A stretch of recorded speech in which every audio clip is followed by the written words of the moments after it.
Hello ladies and gents, welcome to CG Reacts, and this is US launches 4th straight night of strikes. There are multiple videos I want to get to. It's about recent strikes and okay, things have gone way up.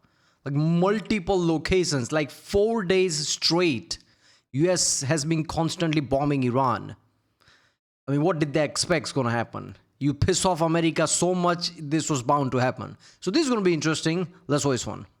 In the Strait of Hormuz, and now we just got this from CENTCOM just moments ago. U.S. Central Command forces began launching an additional round. This is night 4 of strikes against Iran to continue degrading Iranian capabilities used to attack commercial shipping in the Strait of Hormuz, as General Jack Keane spoke to us about just a short time ago. This is a targeted operation to degrade their ability to impact shipping within the strait. We've seen them strike ships. We saw one person killed yesterday, 8 injured against a commercial vessel that was.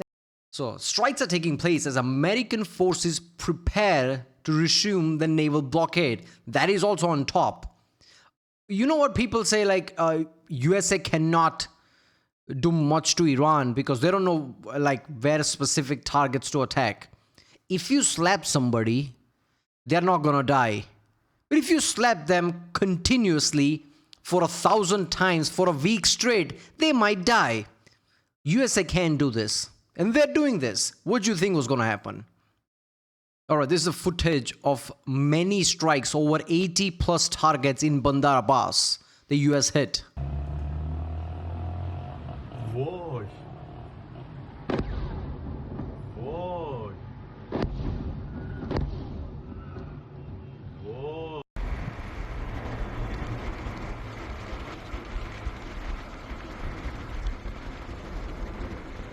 7th July, so it's been a week. For a week straight, this is happening. 80 targets.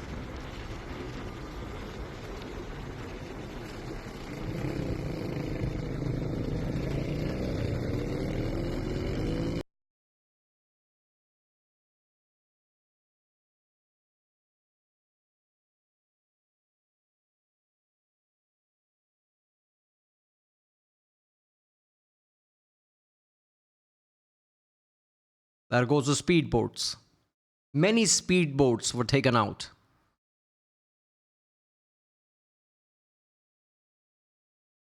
So yeah, this is from New York Post, I guess. It's very hard to find real videos. I know people comment like, where are the real videos? So I thought I would make that video, right? So a lot of strikes happened recently, directly attacking like drone facilities, ports basically.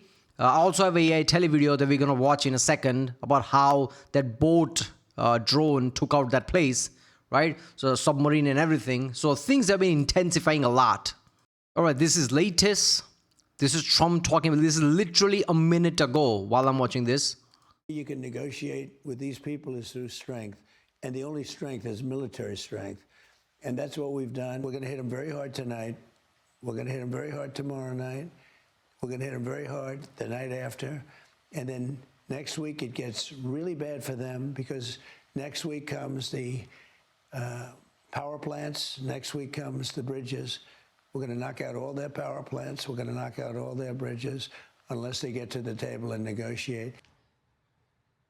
President Trump with... See, that's the thing, right? There are two types of power. Power of negotiation, power of military. Trump tried power of negotiation, but this is like pouring water over stone. Water's not going to do anything. It's like you're wasting water at that point. He did that. Do you remember that clip? Right? I'll have to find that clip. This clip right here. Right? There you go. Handshake. This is his reaction. Right? They walked off. Right? Handshake to the Pakistan Prime Minister, I guess. And like, oh, this is a power play. I remember like there was also a photo of like everybody just hand in hand, 3-4 people just walking out. Oh, that's a power play. We are flexing. Okay, now you're getting bombed days straight and you can't do shit about it. I don't want to, swear, but this is so stupid. My mind hurts, man. What do you think was going to happen? those comments to Fox News. CENTCOM revealing this morning's rare daytime strikes targeted Iranian coastal defense. America is bombing in daylight, which you don't do because that's risky. America has no risk because it's America. Look at that. Systems in a massive offensive in Iran. So Trump held a situation room meeting Tuesday to discuss a massive offensive. Things are coming. This is now. This video is now. So in next few days, 80 target is nothing. We are going to go back to hundreds, if not thousands of target. Things going to get much intense. Drones are involved now.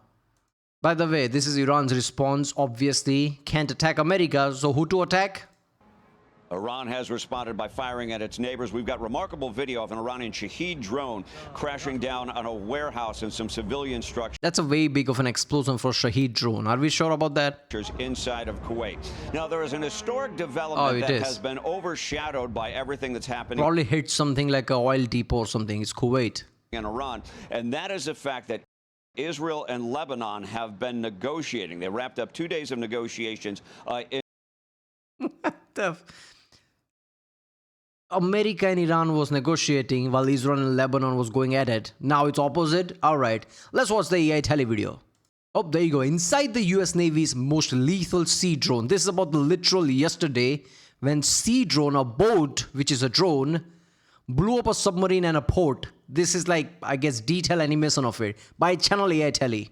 I'll put the link in the description. Exactly does the US Corsair Unmanned surface vessel work? On the outside, it might look simple, but inside, it packs a massive 1,000-pound warhead within a highly modular payload bay. Powered by a hybrid generator and a completely silent electric motor, it easily pushes past 35 knots. For the first time in an active war zone on July 12, 2026, the U.S. Navy deployed this platform to execute an unprecedented strategy, ramming the drones directly into an Iranian dry dock. So what happens at the exact moment of impact? If configured with a GBU-31, the sequence is deadly. Up front is the fuse sitting right ahead of the 1,000-pound warhead. The second it hits the target, the fuse triggers the conduit rod, instantly detonating the payload. The target is sitting elevated in the dry dock as an Iranian GBU-31, they use that? Oh, that's insane. That's ingenuity right there. submarine. You might be asking, why not just send a stealth fighter jet? It comes down to the physics of a waterline strike. The military needed a devastating surface-level impact. Compared to a top-down Why not use a hammer? Because I have a specific tool for that. Why would I use hammer? aerial bombardment, this blast surges inward and upward, completely shredding the submarine and the dock's structural supports from every direction. He was on dock. But how did they strike, and what are the target? Well moored at the maintenance facility inside the Bandar Abbas Naval Base is a Qatar-class midget submarine station, temporarily laid up alongside the dry dock. These small diesel-electric submarines are a massive asymmetric threat. Because they are compact and incredibly quiet when running on battery power, they are purpose-built for the shallow, crowded waters of the Persian Gulf. They are the core component of Iran's strategy to lay undetectable acoustic mines and launch torpedo ambushes against commercial shipping in the narrowest choke points of the Strait of Hormuz. Neutralizing a Qatar-class sub before it can submerge is a massive tactical victory. Yeah. So how exactly does the strike strategy works? How many of them have Qatar-class submarines anyway? So that was a big victory. The first Corsair breaches the inner harbor. There are no sirens. There is no frantic anti-aircraft fire illuminating the sky. The USV's onboard electro-optical and infrared sensors lock onto the physical silhouette of the dry dock and the submarine's exposed black hull. Without slowing down, the Corsair surges forward, slamming directly into the submarine exactly at the waterline. The detonation is catastrophic. When a 1,000-pound payload explodes against a steel hull at the waterline, it harnesses the physics of the ocean itself. Because water is highly incompressible, the explosive shockwave cannot easily dissipate downward or outward into the sea.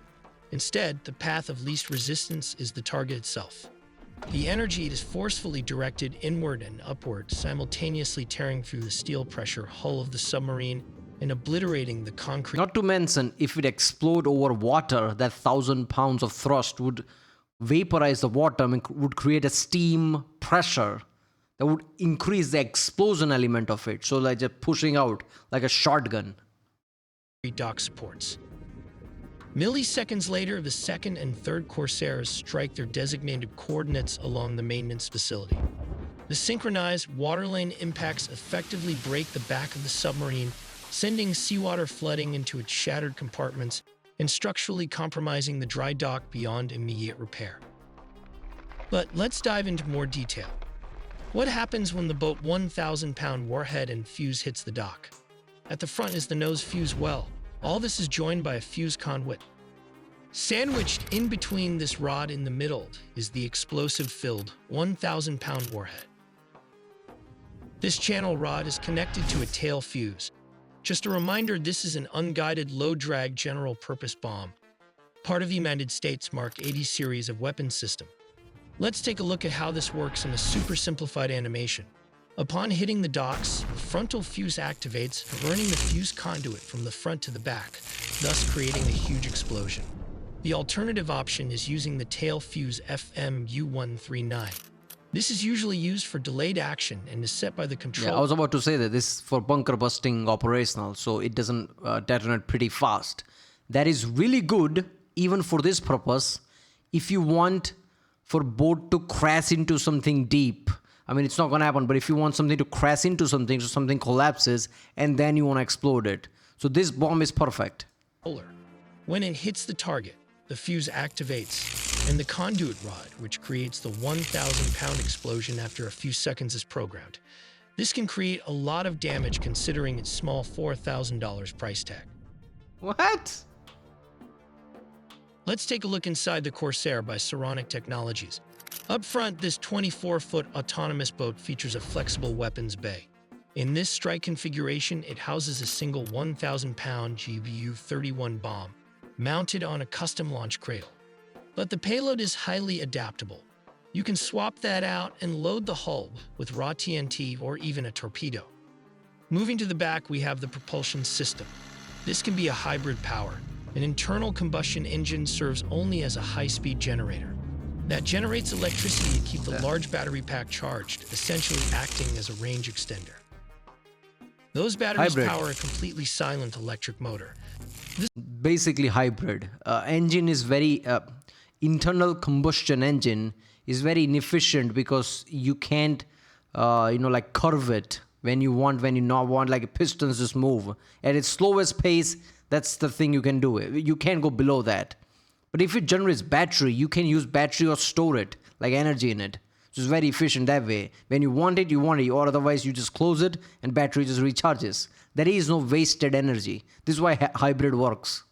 This powerful motor has rapid acceleration and drives the jet system that counter-rotates for precise speed and maneuvering, giving the vessel stealth and speed capabilities. Finally, up top, stealth meets sensing. The drone's low-profile mast houses its camera suite, long-range radar, and satellite uplinks. Together, these systems keep the vessel connected to remote command while feeding crucial, second-by-second data right into its autonomous mission computer. Bro, satellite! But why use a boat instead of a bomber or F-35 jets to hit the dry docks? The strategy comes down to cost, payload physics, and radar evasion. Historically, penetrating an anti-access or area denial, or a 2 and AD network like Iran required expensive stealth fighters or million-dollar Tomahawk missiles. But Iranian coastal air defenses are designed to look at the sky.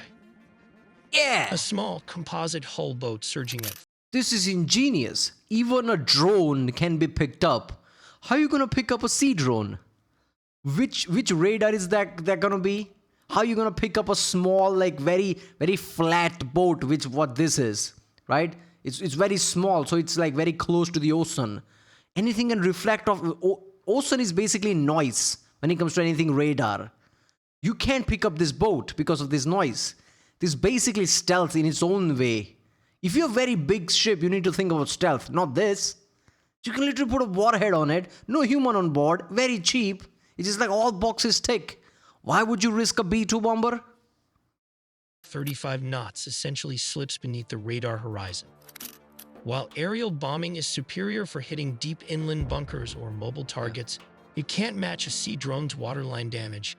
The Corsair delivered a 1,000-pound payload directly against the hull of the submarine and the dock's supports. This is a message to Russia. Russia in Arctic. Russia in Arctic has a massive port and massive dominance in that area, right? In the Arctic, very north, where they have many submarines, many like bases and things, basically ports. This is a message to them like, this boat can come there and just blow things up. You can't do nothing about it. Also to China, like, China, Taiwan, Taiwan Strait, this could come. Water is incompressible, meaning an explosion at the waterline causes catastrophic, ship-breaking shockwaves that top-down aerial bombs often fail to achieve. Real footage. This unclassified footage displays a 3-panel split screen of a synchronized. Look at how slowly it is approaching people. Like, what is that? Is that a fisherman? Is he bringing chocolates? No, it's not. USV strike. Freezing the frame, we can That's the submarine. Now I can see that's the submarine. Look at that. identify 2 of the unmanned kamikaze drones closing in on the dry dock facilities. You can see one drone attacking from the right alongside a second drone taking the center vector. We have modeled a 3D replica of this exact scenario to map the attack, placing the uncrewed sea drones on their respective left and right attack vectors. In the following footage, we switch to the drone's optical point of view as it Oh, I can see submarine. Look at that. There it is. I'm glad he actually told me because at the first time I watched this footage, I'm like, okay, is there something that... No, that's submarine. moves in on the target. Freezing the frame here reveals the primary objective sitting in the dry dock, a Qatar-class midget submarine. Yeah. The subsequent clip shows the catastrophic Oh, that was so big. detonation when the sea drone makes impact. This vessel was armed with a 1,000-pound warhead. However, the system is modular. The hull can alternatively be packed. Yeah, he said that. Oh, he switched the video. Sometimes he does that. This is about the helicopter rescue video. All right, so there you go. That is insane. Right now, warfare is changing, right? USA is using very advanced tech, right? I remember Max Afterburner constantly talking about, like, forgot the name of that, like, the thing that sits under the ocean, right? He constantly talks about it. I'm like, US is not going to use that. But maybe they would use it, right? Because if they're using this drone that is a kamikaze bomb itself to blow up a submarine the way they did, they are changing tactics. They're making people guess. I mean, that is not a surprising thing to me. USA military is like that. They're not going to be predictable because it's US military. If there is one military on the planet who has the most experience and know what they're doing, is US military. They're not going to create a pattern. Oh, we're going to use B-2 bomber. Oh, are you? No, we're not. We're using the boats now. Oh, look, by the way, we started using submarines now. They'll just change things. Newer and newer tech.